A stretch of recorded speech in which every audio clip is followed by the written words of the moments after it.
गांव के सिरे पर एक माँ बेटी झोपड़ी में रहती थी। माँ विधवा थी तो बेटी कुंवारी। घर में और कोई आदमी न था। बेटी गौरा बाग से पत्तियां बटोर कर लाती तो माँ गंगा भाड़ झोंकती थी। इससे सेर भर अनाज मिल जाता तो दोनों खाकर सो पड़ती थी। इसी से उनका गुजर बसर हो रहा था। हर माँ की तरह गौरा की माँ को भी हमेशा यही चिंता रहती थी कि किसी तरह उसकी बेटी की सगाई हो जाए। पति के मर जाने के बाद गंगा ने कभी दूसरा घर नहीं बसाया, ना ही कोई रोजगार शुरू किया था। तब भी माँ बेटी सुकून से रहती थी। इस बात को लेकर गांव के लोगों पर माँ बेटी पर संदेह होता था। सबके मन में यही सवाल आता था कि दोनों स्त्रियां कोई धंधा नहीं करती, कोई मर्द भी नहीं है, तो फिर ये इतने आराम से कैसे रहती हैं। कभी इन्हें किसी के सामने हाथ फैलाते भी नहीं देखा। कुछ न कुछ गड़बड़ जरूर है।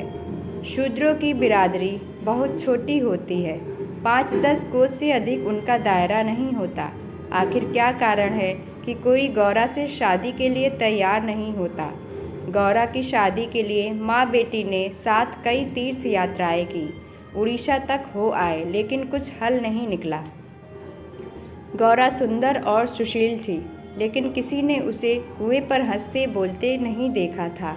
उसकी निगाहें कभी ऊपर न उठती थी। उसकी ये हरकत गांव वालों के शक को और मजबूत करती थी। सभी को यही लगता कि कोई स्त्री इतनी सती कैसे हो सकती है। दिन गुजरते गए। गौरा की माँ चिंता में घुलती जा रही थी। उधर गौरा की सुंदरता, उसकी जवानी गांव वालों की नज़रों में चुभ रही थी। एक परदेसी गांव से दूर नौकरी की खोज में कलकत्ता जा रहा था। 10-12 कोस दूर पहुँचते उसे रात हो गई। उस समय वह एक गांव में पहुंचा था। वह लोगों से किसी कहार का घर पूछते हुए गंगा के घर पहुंचा। परदेसी को देख गंगा बहुत खुश हुई। गंगा में उस परदेसी से उसका नाम पूछा तो परदेसी ने बताया कि उसका नाम मंगरू है। इसके बाद गंगा ने मंगरू का खूब आदर सत्कार किया। उसके लिए अच्छे पकवान भी बनाए। धीरे धीरे दोनों की बातचीत भी बढ़ने लगी। इसी दौरान शादी की चर्चा भी छिड़ गई। मंगरू नौजवान था, तभी उसकी निगाह गौरा पर पड़ी। गौरा एक सुंदर और शांत हाव भाव की लड़की थी, जिसे देखते ही मंगरू भी मोह में पड़ गया और वह झट से गौरा से सगाई के लिए मान गया। उसने 2-4 गहने खरीदे और कपड़े उधार लेकर सगाई कर ली। गंगा बेटी दामाद को अपनी नज़रों से दूर नहीं करना चाहती थी, इसलिए दोनों गंगा के साथ ही रहने लगे। 10-15 दिन भी नहीं बीते थे कि मंगरू के कानों में कई तरह की बातें पड़ने लगी। बिरादरी के अलावा दूसरी जाति के लोग भी कई तरह की बातें बनाने लगे। मंगरू इन अटकलों से परेशान हो गया था, लेकिन वह गौरा को छोड़ना भी नहीं चाहता था। 1 महीने बाद मंगरू अपनी बहन के घर गया। बहन ने खाना परोसा। मंगरू ने बहनोई को साथ खाने के लिए कहा। बहनोई बोला, तुम खा लो, मैं बाद में खा लूँगा। मंगरू को कुछ संदेह हुआ। उसने साफ पूछ लिया कि आखिर बात क्या है। बहनोई बोला, मैं तुम्हारे साथ नहीं खा सकता। तुमने बिरादरी से बाहर शादी की है। किसी से ना कुछ पूछा ना कुछ बताया। जब तक पंचायत नहीं होगी मैं तुम्हारे साथ उठ बैठ नहीं सकता। तुम्हारी हरकत की वजह से मैं समाज से रिश्ता नहीं खत्म कर सकता।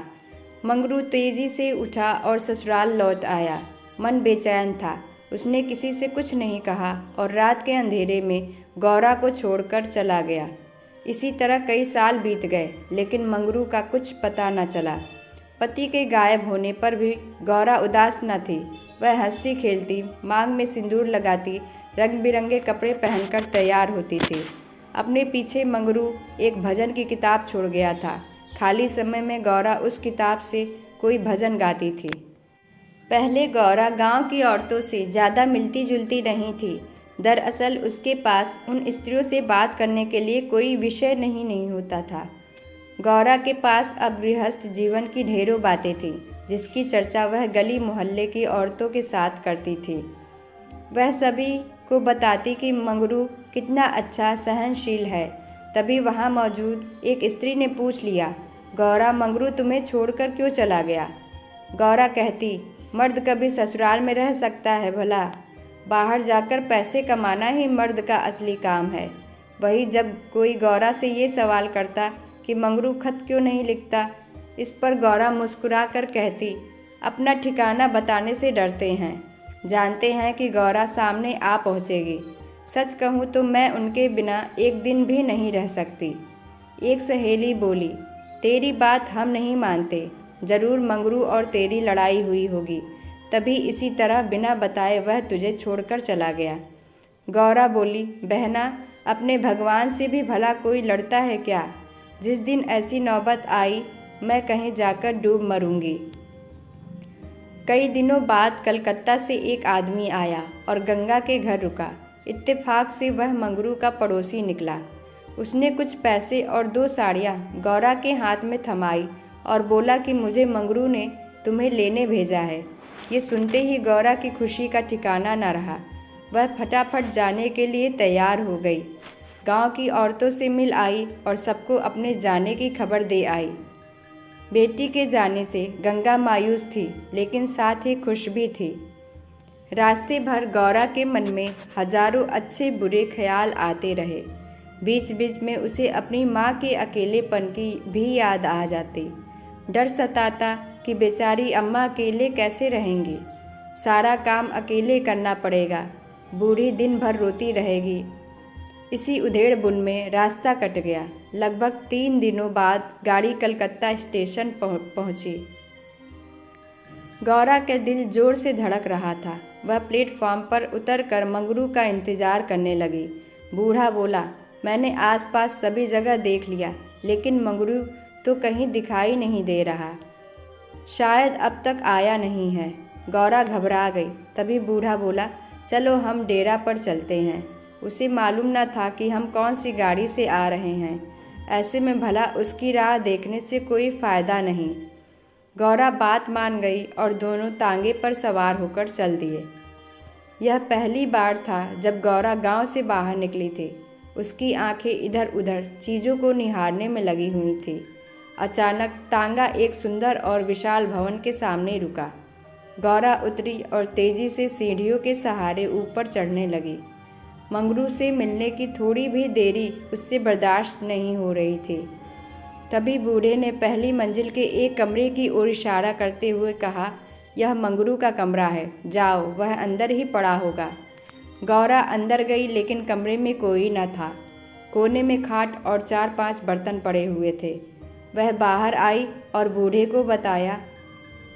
बूढ़ा बोला, मंगरू काम पर गया होगा, शाम को लौटेगा। यहाँ वह किराए पर रहता है। कमरे में मंगरू को ना पाकर गौरा थोड़ी मायूस हो गई, लेकिन शाम को मिलने की सोचकर मुस्कुराई और साफ सफाई में लग गई। उसने कमरे में झाड़ू लगाया, बर्तन धोए, नहा धोकर शाम का इंतजार करने लगी। राह देखते देखते देर शाम हो गई, लेकिन मंगरू का अब तक कोई पता न था। गौरा का मन फिर घबराने लगा। घना अंधेरा छा गया था, परंतु कमरे में एक दीपक तक न था। जब भी किसी की आहट होती तो गौरा को लगता मंगरू आया होगा, लेकिन दरवाजे पर कोई दस्तक न होती थी। कुछ देर बाद दस्तक हुई। गौरा दौड़ी और दरवाज़ा खोला। सामने बूढ़ा खड़ा था। गौरा बोली, वो अब तक आए क्यों नहीं?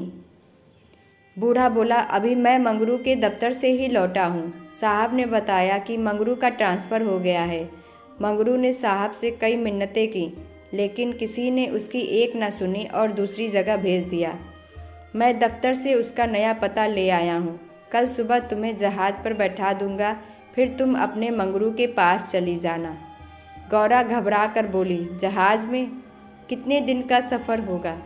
बूढ़े ने कहा, कम से कम 8 से 10 दिन तो ज़रूर लगेंगे, लेकिन घबराओ मत, तुम्हें कोई परेशानी नहीं होगी। तय बात के मुताबिक अगले दिन गौरा बूढ़े के साथ मंगरू के पास जाने के लिए निकली।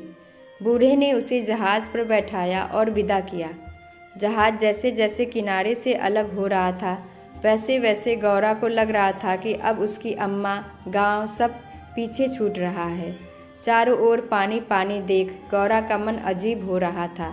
अनजान जगह में मंगरू को कहाँ खोजेगी, यह सोच सोच कर उसका दिल बैठा जा रहा था। जहाज़ पर कई स्त्रियां और पुरुष सवार थे। गौरा उन्हें देख और उनकी बातें सुन रही थी। तभी उसकी नज़र एक कोने में अकेली बैठी स्त्री पर पड़ी। गौरा ने हिम्मत कर उससे पूछा, कहाँ जा रही हो बहन? ये सुनते ही स्त्री की आंखें डबडबा गईं। बोली, मुझे नहीं मालूम कि मैं कहाँ जा रही हूँ, बस जहाँ भाग्य ले जाए वहाँ चली जा रही हूँ। तुम कहाँ जा रही हो? गौरा बोली, मैं तो अपने मालिक के पास। स्त्री झट से बोली, बहन, कोई तुम्हें बहला फुसला कर लाया है, तुम किसके साथ आई हो? गौरा ने कहा, मुझे एक बूढ़ा ब्राह्मण यहाँ बैठा गया, मैं तो अपने पति से मिलने कलकत्ता आई थी। स्त्री बोली, किनारे पर जो लंबा दुबला पतला सा बूढ़ा था, जिसकी एक आँख फूली हुई थी, वही? गौरा, हाँ बहन, वही। स्त्री बोली, बहन, उसी दुष्ट ने मेरा जीवन बर्बाद किया है। भगवान करे उसकी 7 पुश्तों को नरक नसीब हो। उस कपटी के कारण मैं किसी को मुंह दिखाने लायक नहीं रही। अब जा रही हूँ मिस्र देश, वहीं मेहनत मजदूरी करके गुजर बसर करूँगी। ये सब सुनकर गौरा के मुँह से बोल ना फूटे। वह सोचने लगी कि अब क्या करूँगी। उसे अपनी माँ, अपने गांव, सहेलियों की याद आने लगी। कुछ क्षण बाद हिम्मत करके बोली, अब क्या करे बहन? स्त्री बोली, अब यह तो वहाँ पहुँचने के बाद ही मालूम चलेगा। यह कहते कहते वह ज़ोर ज़ोर से रोने लगी और अपना दुख बताने लगी। गौरा ने हिम्मत दी तो स्त्री ने बताया कि शादी के 3रे साल में उसके पति की मौत हो गई। पति के ख्यालों के साथ वह किसी तरह जी ही रही थी कि एक रोज़ पापी बूढ़ा वेश बदलकर भिक्षा मांगने आया। उसने सन्यासी का रूप धारण किया हुआ था। मैं उसके जाल में फंस गई और आज मेरी यह दुर्दशा है। इसने मुझे पति से मिलवाने का लालच दिया। मैं बेवकूफ़ पति से मिलने की चाह में इस बहरूपिया की बात में फंस गई और इसके साथ चल दी। आगे की कहानी मुझे नहीं मालूम। अगले दिन जब मुझे होश आया तो मैं घर भी नहीं लौट सकती थी। अब बूढ़ा मुझे यहाँ ले आया और जहाज़ पर छोड़ गया। स्त्री की बातें सुनकर गौरा को समझ नहीं आ रहा था कि वह क्या प्रतिक्रिया दे। वह बिल्कुल मौन हो गई थी। मंगरू से मिलन का सपना एक झटके में टूट गया था। गौरा को इस हाल में देख स्त्री बोली, भगवान पर भरोसा और साहस रखो बहन। हिम्मत पाकर गौरा बोली, मुझे अब तुम्हारा ही सहारा है। मैं और तुम दोनों अब साथ ही रहेंगे। स्त्री कुछ न बोली। दोनों एकटक नीले आकाश की ओर निहारने लगी। कई घंटों बाद जहाज़ किनारे पर पहुंचा। सभी यात्री उतरने लगे। तट पर मौजूद एक आदमी सभी यात्रियों के नाम लिख रहा था। अब गौरा के उतरने की बारी आई। जैसे ही उसने पाँव नीचे रखा, वह चौंक गई। उसके शरीर में करंट दौड़ गया। वह जड़ बन गई, न कुछ बोल पा रही थी और न ही पीछे से आवाज़ दे रहे यात्रियों की बात सुन रही थी। ऐसा लगा मानो दुनिया रुक गई हो। गौरा के सामने वह दृश्य था जिसकी उसने उम्मीद छोड़ दी थी। तट पर खड़ा व्यक्ति जो यात्रियों के नाम लिख रहा था, वह कोई और नहीं बल्कि मंगरू था। गौरा इस क्षण 7वें आसमान पर थी। उसकी खुशी छिपाए नहीं छिप रही थी। मंगरू ने अपना हाथ आगे बढ़ाया। गौरा ने प्रतिक्रिया न दी। इतने में यात्रा के दौरान मिली स्त्री ने गौरा को कोहनी मारी। गौरा लड़खड़ा गई। मंगरू ने उसे थाम लिया।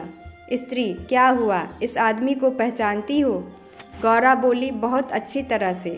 ये ही तो वे हैं जिनसे मिलने के लिए मैं घर से निकली। स्त्री बोली, अच्छा तो ये तुम्हारे पति हैं? अब तो तुम मेरे साथ ना आओगी, मुझे भूल जाओगी। गौरा बोली, क्या ऐसा भी हो सकता है भला? तुमने मुझे सहारा दिया है। मंगरू इन दोनों से दूर अपने काम पर लगा हुआ था। वह यात्रियों से जानकारियां जुटाने में व्यस्त था। गौरा कोने में खड़ी मंगरू को निहार रही थी। कुछ देर बाद उसका काम खत्म हुआ और वह गौरा के पास आया। मंगरू, तुम कौन हो? क्या नाम है तुम्हारा और कहाँ से आई हो? गौरा मंद मंद मुस्काई और बोली, गौरा नाम है हमारा, मदनपुर बनारस से आए हैं। मंगरू ने उसका हाथ थाम लिया और आंखों में आंसू लिए बोला, भला तुम यहाँ आई कैसे? गौरा ने उसके आंसू पोंछे और चौंक कर बोली, तुमने ही तो बुलावा भेजा था, सो मैं आ गई। मंगरू को समझ नहीं आया कि गौरा क्या कह रही है। उसने बोला, मैंने कब बुलावा भेजा? भला मैं तो पिछले 7 सालों से यहाँ कैद हूँ, चाहकर भी घर नहीं जा सका। गौरा घबरा कर बोली, तुमने बूढ़े को नहीं भेजा था मुझे लाने के लिए? मंगरू बोला, बिल्कुल नहीं। गौरा का मन छोटा हो गया। उसने इस जवाब की आशा न की थी। गौरा गुस्से में बोली, मैं कल ही यहाँ से चली जाऊँगी, मुझे तुम पर बोझ नहीं बनना। मंगरू बोला, अब तुम यहाँ से अगले 5 सालों तक नहीं जा सकती गौरा, यही यहाँ का नियम है। गौरा बोली, ठीक है, फिर मैं अलग रहकर अपना पेट पाल लूँगी, लेकिन तुम पर भार ना बनूँगी। मंगरू बोला, तुम मेरे लिए कभी बोझ नहीं हो सकती गौरा, तुम सती हो, देवी हो। जिस बूढ़े आदमी ने तुम्हें बहकाया उसी ने मुझे भी यहाँ भेजा है। आओ मेरे साथ, मेरे ठिकाने पर चलो, वहाँ आराम करने, फिर आगे बातें होंगी। यह स्त्री कौन है तुम्हारे साथ? गौरा बोली, यह मेरी सहेली है, यात्रा के दौरान जहाज़ पर मिली। इसका यहाँ कोई न है, अतः यह मेरे साथ ही रहेगी। मंगरू मान गया। तीनों लोग पैदल चल दिए। तभी सामने से 2 लंबे चौड़े शरीर के आदमी आते दिखाई दिए। मंगरू के पास आकर दोनों आदमियों ने बोला, आज से दोनों औरतें हमारी। मंगरू के क्रोध का ठिकाना न था। मंगरू चिल्लाकर बोला, ये दोनों मेरे घर की स्त्रियां हैं, इन पर आंख तक न डालना। दोनों आदमी ठहाके लगाकर हंस पड़े। मंगरू का गुस्सा और बढ़ गया। तभी एक आदमी गौरा की ओर बढ़ा और उसका हाथ पकड़ने की कोशिश करने लगा। मंगरू चिल्लाया, छूना मत, वरना अच्छा नहीं होगा। दोनों आदमी सहम गए और बाद में देख लेने की धमकी देकर आगे निकल गए। मंगरू, गौरा और उसकी सखी आगे बढ़ गए। मंगरू बोला, इसलिए मैं कह रहा था कि ये जगह तुम जैसी औरतों के लिए नहीं है। अचानक सामने से एक अंग्रेज आ पहुंचा। उसने मंगरू से कहा, जमादार, ये दोनों औरतें आज से मेरे कोठे में रहेंगी। मंगरू ने हाथ जोड़ लिए, बोला, साहब, ये मेरे घर की औरतें हैं, इन्हें जाने दीजिए। अंग्रेज़ बोला, झूठ मत बोलो तुम। गौरा की ओर इशारा कर उसने कहा, इसको हमारी कोठी में भेज दो। मंगरू काँप गया और ना में सिर हिलाने लगा, लेकिन तब तक अंग्रेज़ आगे बढ़ चुका था। साहब की बात पर अमल करना जमादार का काम था। मंगरू समझ नहीं पा रहा था कि वह क्या करे। आखिरकार रास्ता खत्म हुआ। सामने मजदूरों के रहने के लिए मिट्टी के घर बने थे। बाहर दर्जनों की संख्या में स्त्री और पुरुष बैठे थे। सभी गौरा और सखी को गंदी नज़रों से घूर रहे थे। किसी तरह नज़र बचाकर मंगरू दोनों औरतों को घर ले गया और खुद दरवाजे पर बैठा रहा। दोनों स्त्रियां कमरे के भीतर अपने भाग्य को कोसती, तो मंगरू दरवाजे पर बैठा रखवाली करता रहा। किसी तरह रात बीती। अगले रोज़ दिन किसी तरह कट गया। रात के तकरीबन 10 बजे दरवाजे पर दस्तक हुई। मंगरू निकला तो देखा सामने सिपाही खड़ा है। सिपाही बोला, चलो, तुम्हें साहब ने बुलाया है। मंगरू बोला, भाई, तुम हमारे देश के आदमी हो, मुझ पर मुसीबत आन पड़ी है, मदद करो। जाओ, साहब को कह दो कि मंगरू घर पर नहीं है। सिपाही बोला, ना बाबा, वह बहुत गुस्से में है, मैं ऐसा कुछ नहीं कह सकता, तुम साथ चलो। मंगरू के पास कोई चारा न था। वह सिपाही के साथ निकल गया। मंगरू को सामने देख साहब जोर से चिल्लाया, वह औरत कहाँ है? कल तुम उसे मेरे कोठे पर क्यों नहीं लाए? मंगरू ने हाथ जोड़ लिए और बोला, वह मेरी पत्नी है साहब। साहब बोला, वह दूसरी कौन थी फिर? मंगरू, मालिक, वह मेरी बहन है।